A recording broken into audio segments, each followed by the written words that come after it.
नमस्कार, ब्लाउज क्लासमध्ये सर्व मैत्रिणींचे स्वागत करते।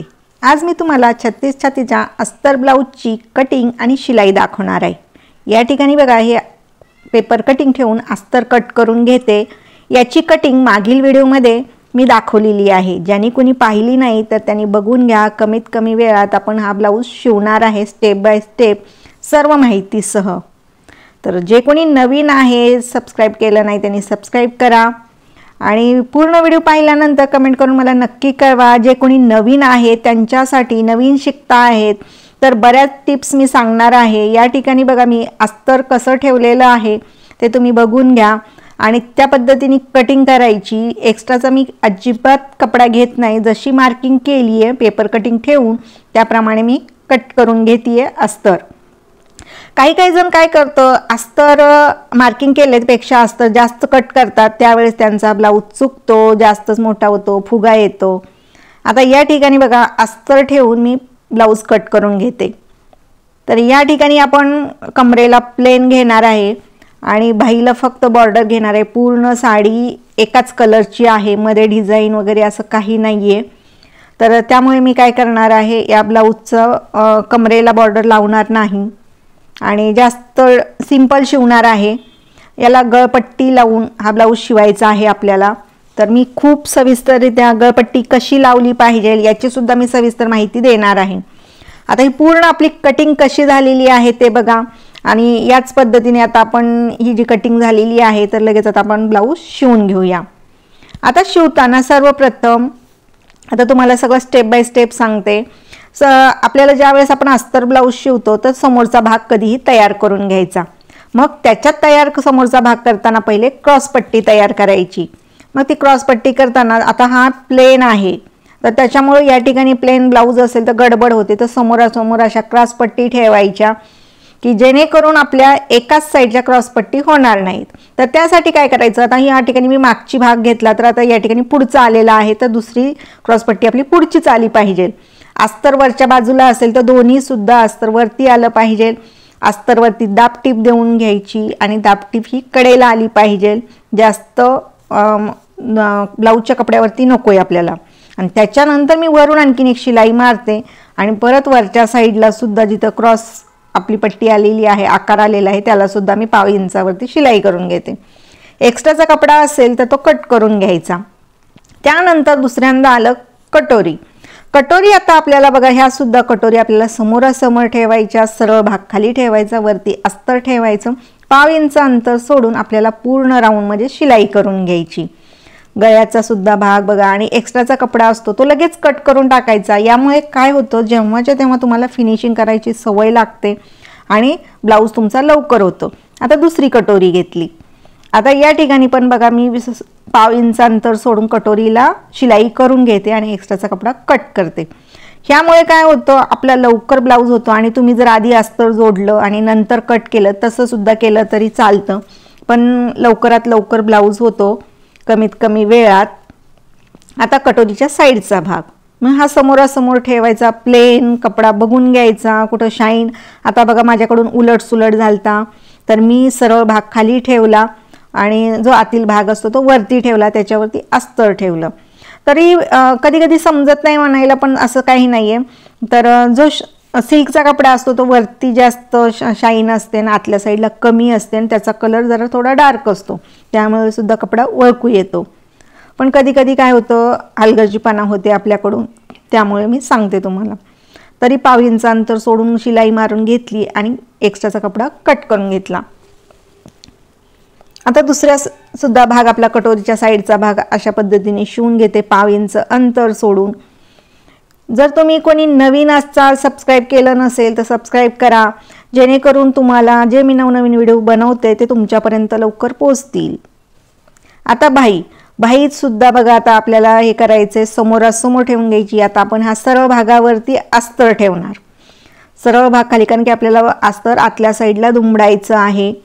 कटिंग व्यवस्थित केली असेल तर काहीच अडचण येत नाही। आता हा बघा, समोरचा भाग जर पुढे आला बाहीचा किंवा मागचा भाग आला तर आता या ठिकाणी समोरचा भाग आहे तर दुसऱ्या बाहीचा सुद्धा समोरचा भाग येतो।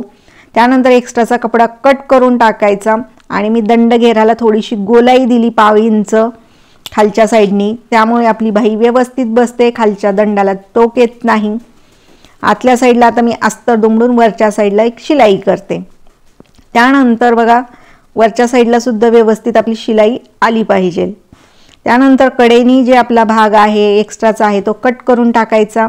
दुसऱ्या बाहीचं सुद्धा असं बरोबर शिलाई करून घ्यायची आणि एक्स्ट्राचा कपडा हा कट करायचा. आपल्याला एक ब्लाऊज शिवायला कमीत कमी पाऊण तास लागतो. कट करून पाऊण तासामध्ये अस्तर ब्लाऊज तयार होतो. मग त्यासाठी तुम्हाला अशा पद्धतीने स्टेप बाय स्टेप तुम्ही शिवावं लागणार आहे. आता आपल्याला बाही झाली. आता मागच्या भागावर सुद्धा बघा मी या ठिकाणी काय करते, गळपट्टी आपल्याला लावायची आहे. तुम्ही गोट करू शकता किंवा हातशिलाईसाठी गळपट्टी लावू शकतात.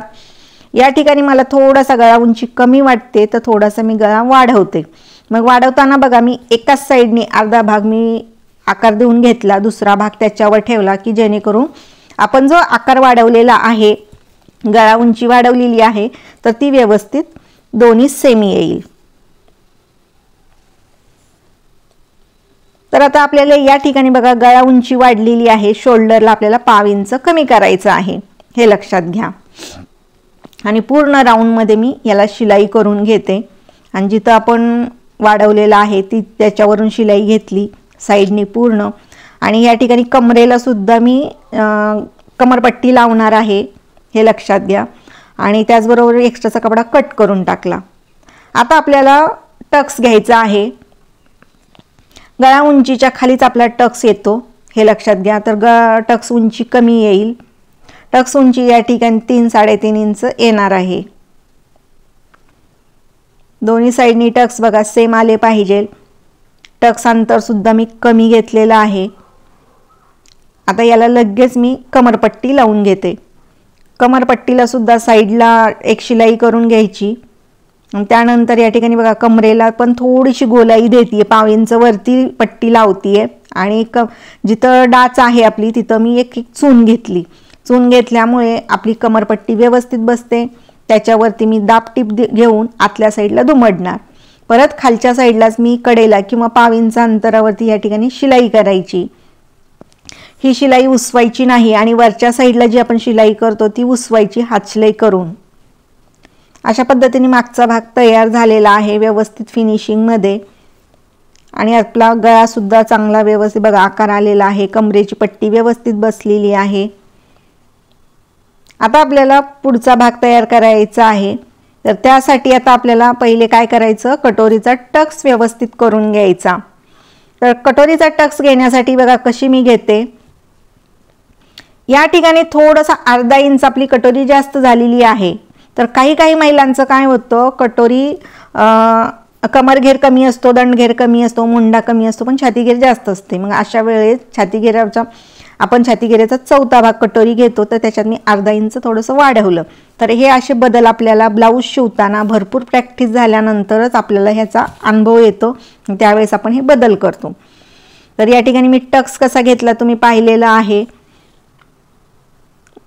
मध्यावरती मी एक पॉइंट घेतला, सरळ एक 2.5 इंचाची लाईन मारून घेतली. साईडला 1.25 किंवा 1.5 इंच आपण टक्स घेतलेला आहे, कारण की आपली कटोरी मोठी झालेली आहे. तर मग ज्या नेहमी आपण काय करत असतो 1.25 इंचाचा टक्स घेतो, तर या ठिकाणी मी 1.5 इंचाचा टक्स घेतलेला आहे. टक्स अंतर हे लक्षात घ्या. तर या ठिकाणी आपण टक्स अंतर किती घेतलेलं आहे, 1.5 इंच घेतलेला आहे. कारण की आपण अर्धा इंच साईडला कटोरी वाढवली. कारण की कटोरी वाढवली तर आपण क्रॉसपट्टी नाही वाढवलेली. क्रॉसपट्टी आपली नेहमीची आहे तेवढीच आहे. मग टक्स आपण जास्त घेतला म्हणजे आपली ही कटोरी बरोबर बसणार. अशा पद्धतीने आपली ही कटोरी झालेली आहे. आता साईडचा भाग शिवायचा. आता साईडचा भाग शिवताना कटोरीवरती एक भाग वरती येतो आणि एक भाग दुसऱ्या ह्याच्यावरती कटोरीवरती येते. आणि आपला कपडा हा कधीही डाव्या साईडलाच असला पाहिजे. या ठिकाणी बघा साईडच्या भागाला आपण कटोरी जोडताना कटोरीवरती आली. डबल शिलाई करायला विसरायचं नाही. आता हा एक्स्ट्राचा थोडाफार कपडा कमी जास्त होत असतो. आपण कपडा फाकला जातो किंवा सिल्कचा असल्यामुळे कटिंग करताना खाली वर होतो. तर ज्यावेळेस जास्त झाला तर आपल्याला तो एक्स्ट्राचा कट करून टाकायचा.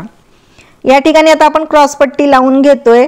कटोरीच्या याच्यावरती वरच्या साईडला क्रॉसपट्टी आली लावायला, अशी लावून घ्यायची। एक्स्ट्राचा खालचा कपडा कट करायचा आणि वरती दाबटीप द्यायला विसरायचं नाही। दाबटीप दिल्यामुळे आपली क्रॉसपट्टी व्यवस्थित बसते।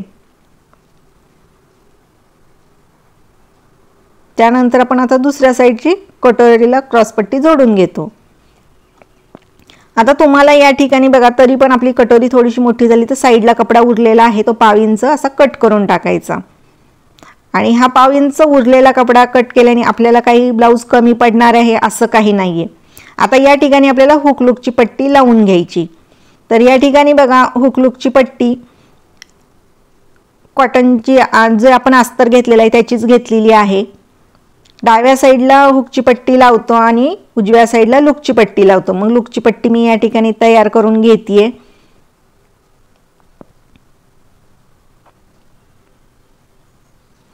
आता लूकची पट्टी लावताना खालच्या साईडने आपण लावतो आणि वरच्या साईडला दुमडली जाते। आणि प्रत्येक शिलाईमध्ये आपलं 1/2 इंच अंतर फिक्स असतं, हे लक्षात घ्या। त्याच्यापेक्षा तुम्ही जास्त घेऊ नका, जास्त घेतलं तर तुमचा ब्लाऊज कमी पडेल, काही ना काही तुम्हाला अडचण जाणवेल। आणि जर तुम्हाला जास्त कपडा पकडायची सवय असेल तर त्यानुसार तुम्ही कटिंग करताना काळजी घ्या।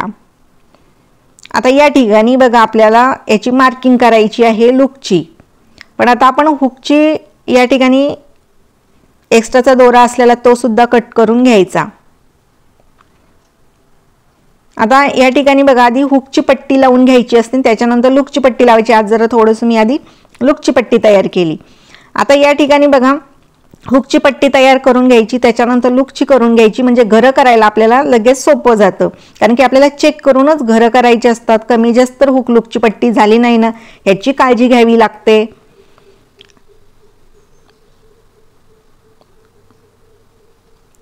आणि एकसारखी आपली शिलाई आली पाहिजे याची काळजी घ्यायची। शिलाई आपण टिप किती ठेवली, नवीन शिकत असाल तर मोठी शिलाई ठेवा की जेणेकरून तुमचं चुकलं तर उसवता येईल। या ठिकाणी बघा, आपलं थोडंसं लूकची पट्टी थोडी झालेली आहे, थोडं ते आपण नंतर त्याला बघूया। आणखीन आता लूकचे घरं झाल्यानंतर लूकचे घरं करताना शिलाई बारीक ठेवायची एकदम, की जेणेकरून आपण हुक अडकवतो त्यावेळेस आपले ते हुक निघणार नाही किंवा शिलाई उसवणार नाहीये। कारण की फिटिंगचे आपले ब्लाऊज असल्यामुळे हुक लूकच्या पट्टी एकदम मजबूत असली पाहिजे याची काळजी घ्यायची। फिटिंगच्या ब्लाऊजमध्ये हुक लूकच्या पट्टीवरती ताण येतो, म्हणून या ठिकाणची शिलाई बारीक ठेवायची की जेणेकरून ते उसवणार नाही। आणि दोरा पण चांगल्या क्वालिटीचा वापरायचा। तर अशा छोट्या छोट्या बऱ्याच टिप्स असतात, प्रत्येक व्हिडिओमध्ये नवीन काहीतरी शिकायला भेटतं। तर या ठिकाणी बघा, हे थोडंसं मी तुम्हाला म्हणलं होतं जास्त झालेलं आहे। त्यानंतर मग आपल्याला वरची सुद्धा थोडंसं कमी करायचं की जेणेकरून आपलं कमी जास्त झालं नाही पाहिजे याची काळजी घ्यायची। फिनिशिंगमध्ये आपला जेवढा ब्लाऊज असेल तेवढा ब्लाऊज आकर्षक दिसतो। आणि त्याचबरोबर फक्त वरूनच आपला ब्लाऊज आकर्षक नाही पाहिजे, आतल्या साईडला सुद्धा फिनिशिंग असली पाहिजे। आता आपल्याला शोल्डर जोडायची, तर साईडचा भाग चेक करून बघणं फार गरजेचं आहे। या ठिकाणी बघा, आपल्याला थोडंसं 1/2 इंच कमी करायचं आहे। गळा आपला वाढलेला आहे, जी आपण 5.25 शोल्डर घेतली होती, तर या ठिकाणी आता आपली शोल्डर 5 इंचाची झाली। 1/2 इंच आपण कडेने कट करतोय। गळा उंची वाढली का शोल्डर कमी करायची म्हणजे करायची, की तुम्हाला कुठलीही अडचण येत नाही। तर शोल्डर जोडून घेतली। आता ह्या क्रॉसमध्ये कापलेल्या गळपट्टी आहेत, तर गळपट्टी बघा कशा जोडून एकमेकांवरती घ्यायच्या। याला सुद्धा शिलाई आपली बारीकच ठेवायची जेव्हा अस्तर आपण जोडतो, गळपट्टी तयार करून घेतो अशा वेळेस, जेणेकरून आपण ज्यावेळेस गळपट्टी लावताना ताणतो त्यावेळेस ते उसवणार नाहीये। किंवा डबल शिलाई घ्या। आता गळपट्टी लावताना कोणती काळजी घ्यायची, तर या ठिकाणी बघा, गळपट्टी लावताना आपण बरोबर दुमडून घ्यायचं, एकसारखी आली पाहिजे शिलाई। या ठिकाणी एकसारखं अंतर गळपट्टी लावताना ठेवायचं। यामुळे काय होतं, तुमच्या गळ्याचा आकार चांगला येतो। गोट मारत असाल तर गोट तुमचा एकसारखा येतो। तर गळपट्टी लावतानाच हे सगळ्या काळजी घ्यावी लागते की एकसारखं अंतर आपलं असलं पाहिजे शिलाईचं। त्यानंतर हा जो एक्स्ट्राचा कपडा असतो तो कट करून टाकायचा। आणि या ठिकाणी एकसारखाच कपडा आतल्या साईडला असला पाहिजे याची सुद्धा काळजी घ्यायची। त्यानंतर आपल्याला कट मारायचे असतात, तर हे कट मारून घ्यायचे। कट मारल्यामुळे काय होतं, आपल्या गळ्याला चुन्या दिसत नाहीत किंवा तुम्ही गोट मारत असाल तर ते एकसारखा येतो। तर मी याच्यावरती दाब टिप देऊन घेते, कारण की मला गळ्याला हात शिलाई करायची आहे। तर या ठिकाणी बघा मी हात शिलाई करणार आहे, त्याच्यामुळे याच्यावरती दाब टिप दिली। जर तुम्हाला गोट मारायचं असेल तर या ठिकाणी हात शिलाई दाब टिप द्यायची नसते। आणि या ठिकाणी बघा मी वरती 1/2 इंच सोडून शिलाई मारते। तर ही शिलाई आपण नंतर उसवणार आहे हात शिलाई केल्यानंतर। आधी आपण या पेपर कटिंग जर तुम्ही पाहिला असाल तर याचा मी गळा 9 इंच घेतलेला आहे आणि आता 10 इंचनी कटिंग शिवताना मी थोडा बदल केलेला आहे, मला गळा उंची कमी वाटली। तर हे थोडंसं तुमच्या बदल लक्षात येईल। ज्यांनी कोणी पेपर कटिंग पाहिली नाही तर त्यांनी पेपर कटिंग पाहून घ्या। 36 छातीची आहे आणि गळा उंची जास्त असेल किंवा 9 इंच असेल तर शोल्डर मोंडा उंची किती घ्यायची त्याच्यात सविस्तर माहिती दिलेली आहे। या ठिकाणी बाही जोडताना काय काळजी घ्यायची, बाही जोडताना बघा मागचा पुढचा भाग असा ठेवून बघायचा। तर या ठिकाणी 1/2 इंच वरती उरलेला आहे। तुम्ही म्हणसाल ताई पेपर कटिंग व्यवस्थित केली तर या ठिकाणी 1/2 इंच वरती का उरले, तर मी मागची कमरपट्टी लावताना 1/2 इंच साईडला वरती घेतलं होतं, त्यामुळे ते 1/2 इंच साईडला उरलेलं आहे समोरच्या भागामध्ये। तर हे लक्षात घ्या। असे काय काय बदल केल्यानंतर कुठे कुठे बदल होतो हे तुमच्या लक्षात येईल। त्याचबरोबर आता आपण जसं ब्लाऊजचं बघितलं पुढचा मागचा भाग बरोबर आला का नाही, त्याचप्रमाणे बाहीचा सुद्धा साईडचा भाग बघायचा असतो, खाली वर तर झाला नाही। तर हे बघितल्यानंतर काय फायदा होतो, तर हे चेक केल्यानंतर आपल्या जो बाहीच्या मुंड्यामध्ये खालीवर होतो किंवा कमरेच्या ठिकाणी आपला पुढचा मागचा भाग खालीवर होतो तर ते आपला होत नाहीये। तर अशा छोट्या छोट्या टिप्स असतात, तर त्या मी प्रत्येक व्हिडिओमध्ये नवीन नवीन काही ना काही सांगत असते। तर व्हिडिओ शेवटपर्यंत बघत जावा। आता बाही मी लावून घेतली, तर याला डबल टिप मारायला विसरायचं नाही। एक बाही लावताना पुढच्या साईडनी असते तर एक बाही मागच्या साईडनी। या ठिकाणी बघा आता बाही मागच्या साईडनी आलेली आहे लावताना। तर अशा छोट्या छोट्या गोष्टी असतात, तर त्या सगळ्या तुम्ही नियमाने तुम्ही जर त्या पद्धतीने ब्लाऊज शिवला तर तुमचा ब्लाऊज खूप लवकर होतो, फिनिशिंग चांगली होते, कमी वेळात होतो। म्हणून ब्लाऊज हा स्टेप बाय स्टेप शिवायचा, म्हणजे तुमचा ब्लाऊज कमीत कमी वेळात तयार होतो। तर आपला ब्लाऊज हा पूर्ण तयार झालेला आहे। आता आपल्याला करायची फिटिंग। तर दोन्ही साईडनी सुद्धा बघा बाहीला डबल टिप मारल्यानंतर दोन्ही साईडनी आता आपण अशा पद्धतीने शिलाई करून घेतल्या आणि एक्स्ट्राचा कपडा कट करायला विसरायचा नाही साईडचा।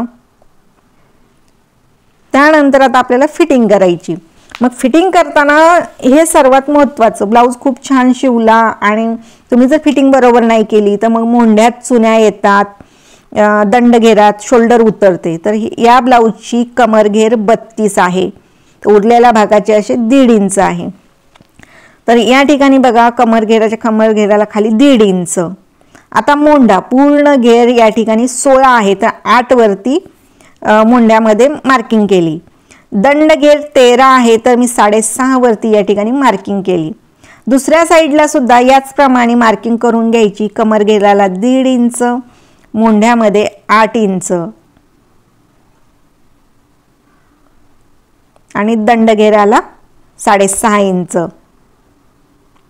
अशा पद्धतीने मार्किंग करून घ्यायची आणि व्यवस्थित खालच्या साईडला लॉक करायला विसरायचं नाही, कारण की फिटिंगचा ब्लाऊज असल्यामुळे जसं हुक लूकच्या पट्टीची काळजी घ्यावी लागते तशीच आपल्याला लॉक करताना कमरेच्या ठिकाणी आणि दंडघेराच्या ठिकाणी आपल्याला लॉक करणं फार गरजेचं आहे। तर तुम्ही या ठिकाणी बघा जशी मार्किंग पाव अंतराने आपण बाहेरच्या साईडला शिलाई करून घ्यायच्या। मग तुम्ही तिथं 3-4 टिपा मारू शकता तुमच्या आवडीप्रमाणे।